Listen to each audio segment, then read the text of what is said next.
जीवित परमेश्वर और उद्धारकर्ता प्रभु यीशु मसीह के पवित्र और प्रेमी नाम में आप सबको मेरा हार्दिक अभिनंदन। भजन संहिता 18 में से हम विचार कर रहे हैं। पिछली बार प्रस्तावना के रूप में कुछ बातों को मैंने आप लोगों के सम्मुख रखा था। प्रस्तावना के कुछ और बातों को विचार करते हुए आज भी हम इस भजन का अध्ययन करने का प्रयत्न करेंगे। पिछली बार मैं आपको बता रहा था कि इस 18वें भजन की तुलना हम दूसरा शमूएल उसके 22वें अध्याय में अध्ययन करते समय देख सकते हैं कि दोनों में कितनी समानता है, परंतु कुछ व्याख्याताओं का मानना है कि दोनों का संदर्भ अलग अलग है।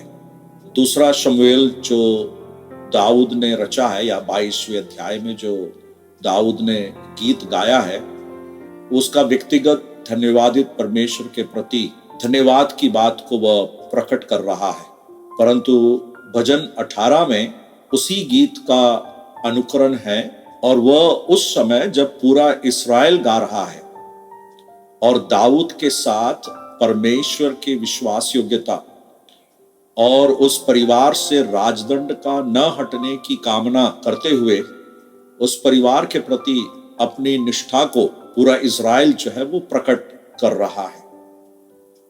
तो इस प्रकार की बात को हम देखते हैं, हम उसको स्वीकार करें या ना स्वीकार करें, परंतु ये बात स्पष्ट है कि दाऊद जो है वो अपने अनुभव को बहुत ही स्पष्ट तरीके से प्रस्तुत कर रहा है और वह ऐसी परिस्थिति में बहुत ही आनंदित है।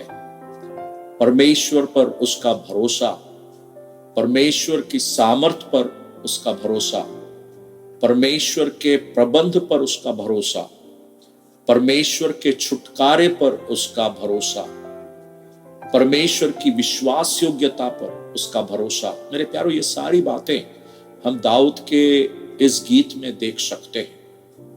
परमेश्वर के लोगों के अंदर इस प्रकार का जो भरोसा कितना ही अनिवार्य है, कितना ही जरूरत है, इस बात को हम इस भजन से सीख सकते हैं। हमारे लिए आवश्यक है कि हम इस बात को समझें, हम इस बात को अनुभव से जानें।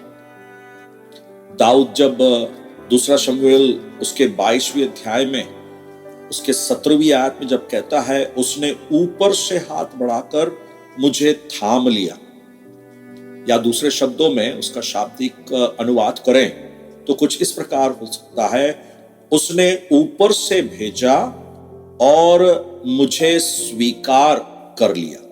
परमेश्वर के मदद के हाथ को किस प्रकार परमेश्वर आप ही अपने भक्त को बचाने के लिए बढ़ाता है, वहां पर हम परमेश्वर के उस विश्वास योग्यता को देखते हैं।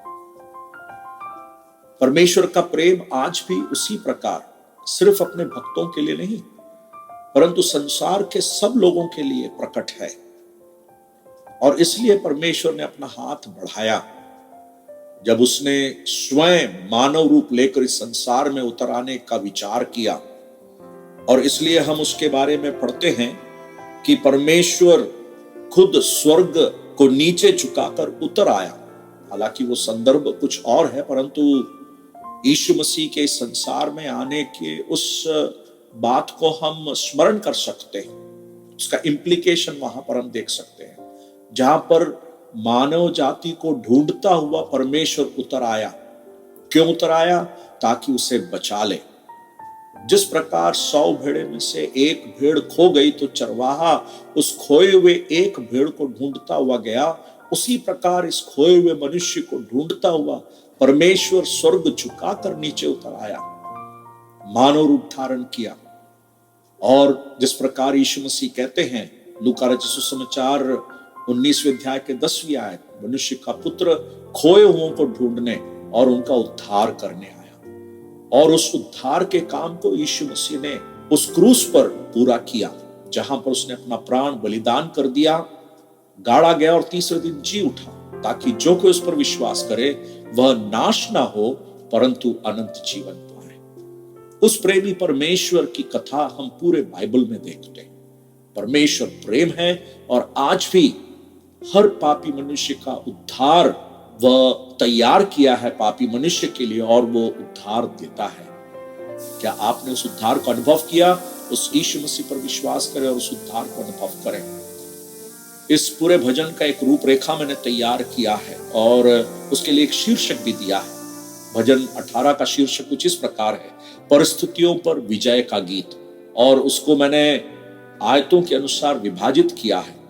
पहले 3 आयतों में हम परमेश्वर की स्तुति को देखते हैं। 4 से 6 तक परमेश्वर को ताकना, 7 से 15 तक की आयतों में परमेश्वर का छुटकारा, 16 से 19 तक परमेश्वर की सुरक्षा, 20वीं आयत से 24वीं आयत तक परमेश्वर की धार्मिकता, 25 से लेकर 27 तक परमेश्वर का व्यवहार, 28वीं आयत से 30वीं आयत तक परमेश्वर की सामर्थ जो वचन और ज्योति के द्वारा वो प्रकट करता है। 31 से 36 तक की आयतों में परमेश्वर की युक्ति या परमेश्वर का कौशल या प्रवीणता, हम उस बात को देखते हैं। 37वीं आयत से 42वीं आयत तक परमेश्वर का विजय या परमेश्वर की जीत, 43 से 49 तक परमेश्वर के द्वारा सिंहासन की स्थापना और 50वीं आयत में परमेश्वर की आशीष। इस प्रकार इस पूरे भजन को मैंने विभाजित किया है।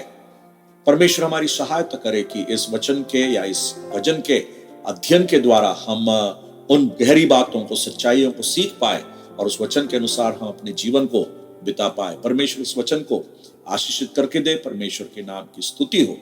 आप सबको जय मसीह की। मसीह में आपका शालू भैया।